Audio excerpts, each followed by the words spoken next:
Magic Detective, starring the world's greatest magician, Blackstone. He tells you the inside story of The Ghost That Wasn't. And right after the story, Blackstone will explain tricks that you yourself can perform. Reveal the guarded secrets of the world's greatest living magician.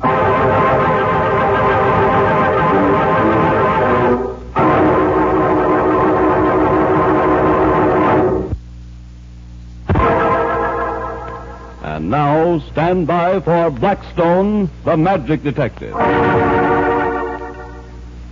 Well, Rhoda, I thought you weren't going to get here. Me? I'm never late. Then you're the only girl in the world who isn't. I'm exceptional. I am. But your boss is late. Where's he?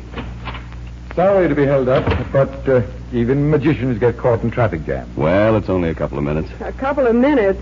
You shouldn't say that. Remember, Rhoda? Oh, I certainly do. Hey, this sounds like double talk. Remember what? I guess we've never told you the story of what 2 minutes meant to Mortimer Weldon. It meant a great deal to him. His life. If it hadn't been for those 2 minutes, we might still believe in his grandfather's ghost. Okay. What's the story? Well, it all started out of the old mansion that was owned by Mortimer Weldon. It was a funny old place with turrets and cupolas and great winding stairways. Rhoda and I got there about 9 o'clock on a dark, windy evening.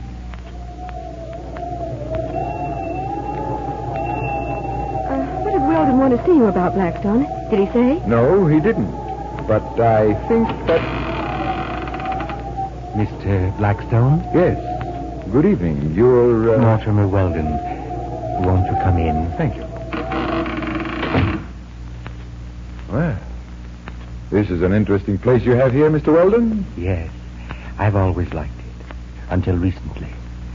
I've tried to keep it just as it was in my father's time. I've never put in electricity. Won't you come into my study? Certainly. I'll go ahead, if I may, with the candle. Yes, do. Gosh, Blackstone, it's kind of spooky. Won't you sit down? It's funny you said that, Miss... Oh, I am sorry. Mr. Weldon, my assistant, Rhoda Brent. How do you do? How to do? Funny I said what? About this place being spooky. It is, you know. It's haunted. Oh, wonderful. I've always wanted to meet a ghost. Mr. Weldon, you can't be serious. Oh, but I am. Oh, I know it sounds fantastic, but...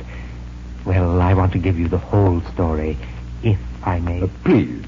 But no one has ever shown me a haunted house or a ghost that I couldn't explain. That's why I called you, Mr. Blackstone. Oh? I wondered if perhaps you couldn't... Explain your ghost? Well, I'll try. Tell me all about it. We've always known that the house was supposed to be haunted, especially the tower. But none of us ever gave much thought to it. It was just a nice family tradition until last week. Well, what happened last week? I was having a house party for my brother Clarence. We started talking about the ghost. And Clarence was dared to spend the night in the tower room. Don't tell me he saw the ghost, Mr. Weldon. We will never know. The next time we saw Clarence, he was dead. What happened? Late that night, after all of us had been asleep for hours, I was awakened by a scream, as were my guests. It seemed to come from the tower room. Your brother, Clarence? Was found lying in the courtyard with his neck broken. The door to the tower room was locked from the inside. Well, Mr. Weldon, what do you want me to do? I want you to see if you can find an explanation for all this. May I see the room? I'm afraid you won't find anything there. It's been searched again and again. Nevertheless, I would like to see it. Very well. I'll lead the way.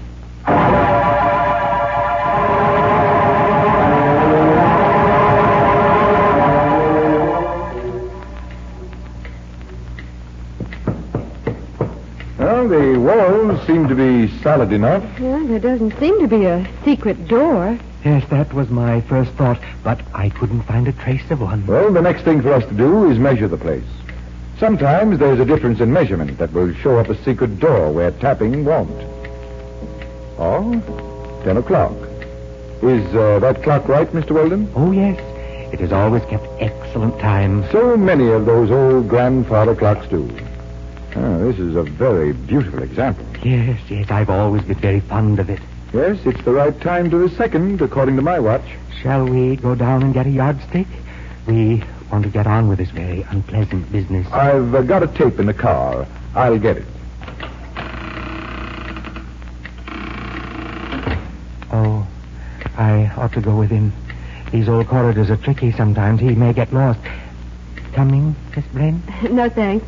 I'll wait here and see if the ghost will come out and talk to me.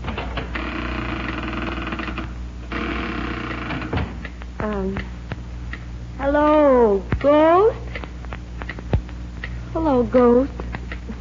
Come out and talk to me. I sound like an idiot. Oh, you know, Rhoda, my girl, if you weren't known from coast to coast as the very spirit of bravery, I'd say you were a teeny, tiny, weensy bit scared. Oh, and I keep hearing things.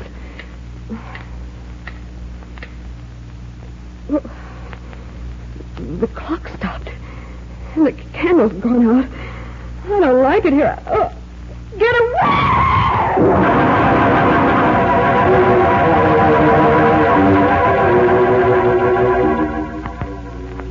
Rhoda! Open the door! What's the matter, Blackstone? I heard a scream, Rhoda's voice, and now the door is locked. Why did you leave her alone? I went after you to see that you didn't get lost. Open the door. Very well.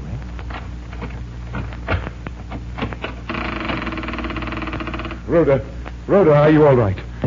Light the candle, Weldon. Rhoda. Oh, thank heaven she's alive. What happened, Rhoda? Something dark and clammy hit me, then tripped me, dragged me to the window. The window that my brother was thrown from. It was the ghost, Blackstone. I swear it was. Where were you standing, Rhoda, when you were grabbed? Over there, right near the clock. That's funny. According to my watch, that clock is 2 minutes slow. And yet the last time we checked it, it was exactly right. Blackstone, just before the ghost grabbed me, the clock stopped. I remember it. You're sure? Perfectly. I could swear to it. Mr. Weldon, you and I have a little trip to make to the police. Blackstone, have you lost your mind? I'm afraid not. The police will want to ask you a few questions about your brother's death.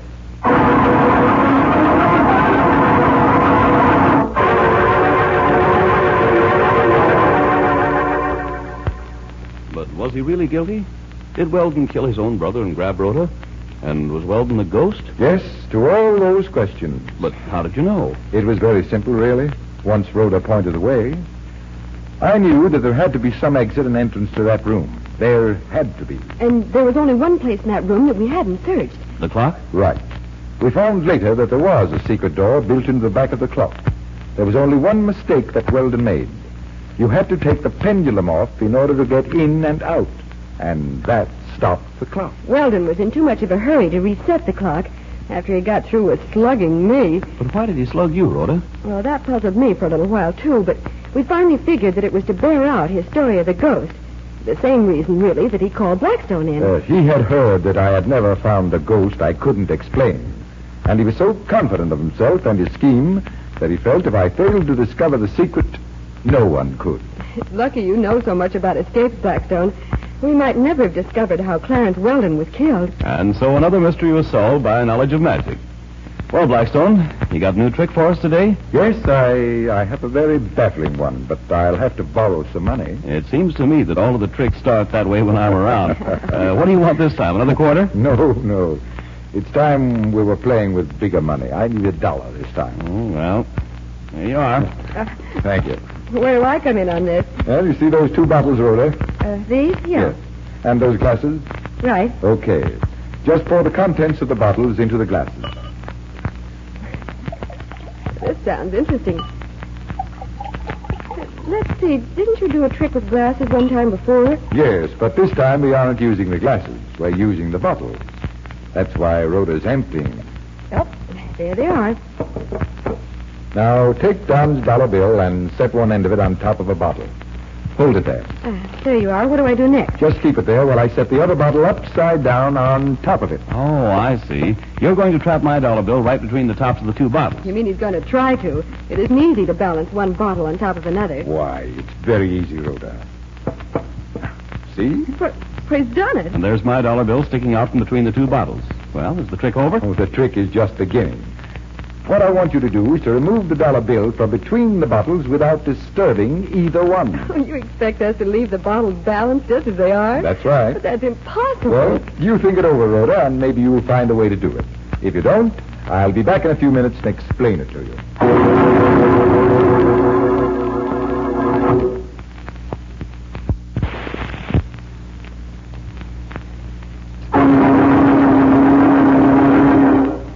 Well, Rhoda, how are you making out with the bottle trick? Well, I've upset the top bottle 3 times already. At least I've learned how to put it back. Well, that's a move in the right direction. I've got them balanced for you with a dollar bill between them. Now you show me. All right, here we go. But first, Rhoda, how did you try to remove the dollar bill? Why, I just grabbed the long end and tried to pull it out from between the bottles. But the top bottle always came with it. Yes, that was the trouble. No. The trouble was that you didn't use the right system. Now, watch carefully and I'll show you. First, you take the long end of the dollar bill and draw it tightly but carefully. Without trying to pull it from between the bottles? That's right. Just hold it extended with one hand. And then what? Raise the other hand above the dollar bill and hold the hand sideways like this. I see. Well, now what? I'm going to drive my hand straight downward when I say 3. So you'll strike the center of the dollar bill, huh? Correct. Now watch. 1, 2, and 3.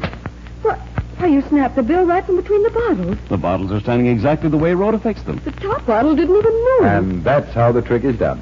Just draw the dollar bill tight, hit it in the middle, and out it comes. I hope, ladies and gentlemen, you enjoyed that trick.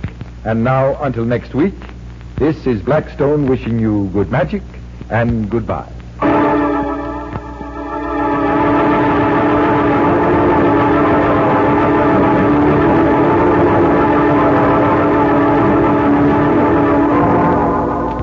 Be with us next time when the world's greatest living magician, Blackstone, tells us the story of the Icy Touch and explains more tricks that you yourself can perform. Listen in again to Blackstone, the world's greatest living magician.